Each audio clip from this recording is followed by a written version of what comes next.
wanted to come on real quick to say a couple words. First of all, no, Tylenol does not cause autism. And if you need to know my credentials, I've been working in the field of mental health for over 28 years. My first few years in the field was actually working with individuals with very, very severe, profound autism, mostly nonverbal patients and their families. And then over the course of my career, I've worked with higher functioning, what we used to call Asperger's, and I also provide trainings to other clinicians to teach them how to work with ASD populations in clinical therapy settings. So if you are of the camp where you are believing what you're hearing on television, that autism is caused by Tylenol, I need you to understand a couple things. First of all, I respect your opinion.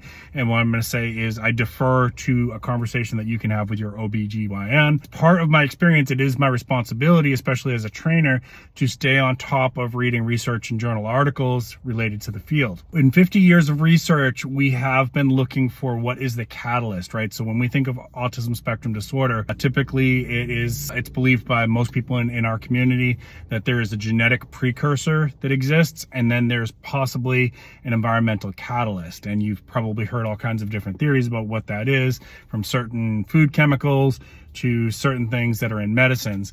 And the reality is occasionally we do come up with some research that will show that there's some type of correlation, but it doesn't necessarily prove causation. And to prove causation, what you need to do is you need to replicate those findings over and over and over again by peer-reviewed studies from different organizations, right? So there's a lot of things that can influence research, including different companies that fund this, right? So for example, if there was a company that was a competitor to chemical A, they can fund a research to say, hey, we want to find out if chemical B is responsible for this. So that's one type of bias that can work in. But the bigger issue usually is that sometimes statistics will be a little bit funny, and so you could see things like, say, I had sugar in my coffee this morning, and I don't typically have sugar in my coffee, and then I had a car accident on my way to work. Therefore, sugar causes car accidents. Obviously, you can see the flaw in that logic.